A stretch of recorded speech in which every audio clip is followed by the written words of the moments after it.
and girls, it's time for another segment of story time.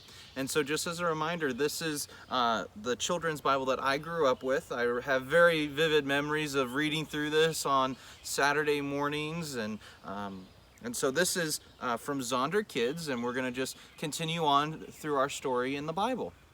So if you guys remember, just a real quick recap from last time, Morgan walked through the story about how God created the earth, and on the seventh day he rested. So after God rested, we see that Adam is in the Garden of Eden, and God planted a great large garden, kind of like how you see here. You can see the lots of plants and bushes and trees and even a little fruit tree right here.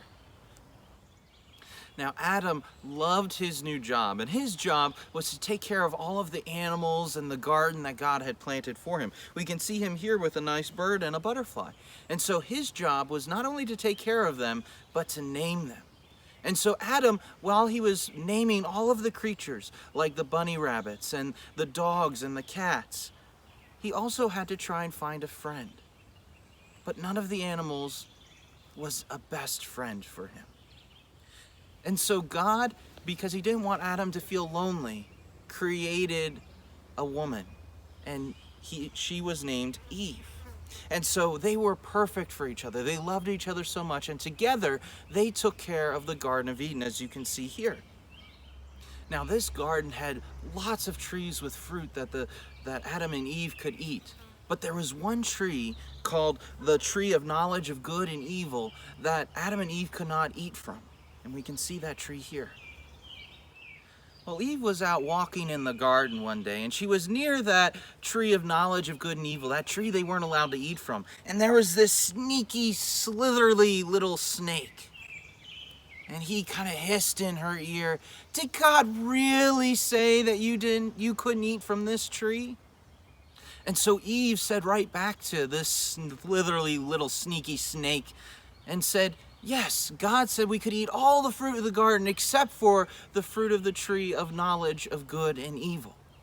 And so the snake, he really wanted Eve to disobey God. And so he continued to say, "Well, God said that because he knew that if you ate of the fruit, you would know the difference between good and evil, that you would be like God."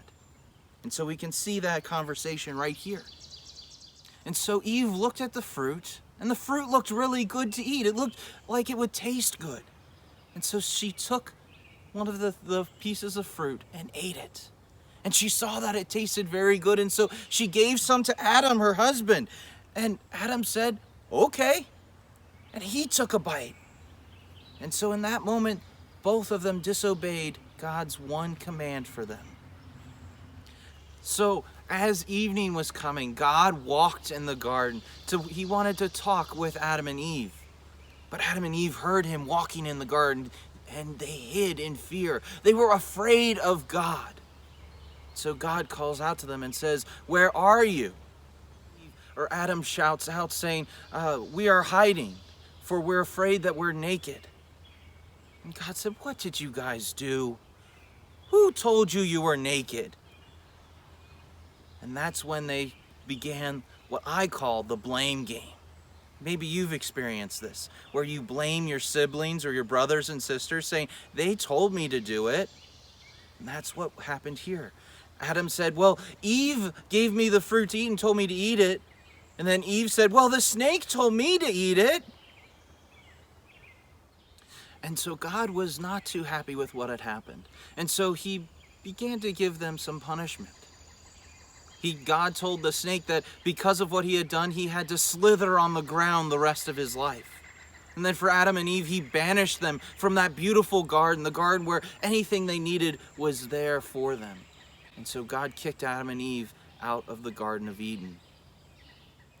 And so God gave Adam and Eve clothing. He made clothing for them and kicked them out of the garden. And so they left the Garden of Eden, and they would never be allowed to come back. And to make sure that they didn't come back, God placed an angel there with a flaming sword to guard the Garden of Eden so that no one would enter the garden.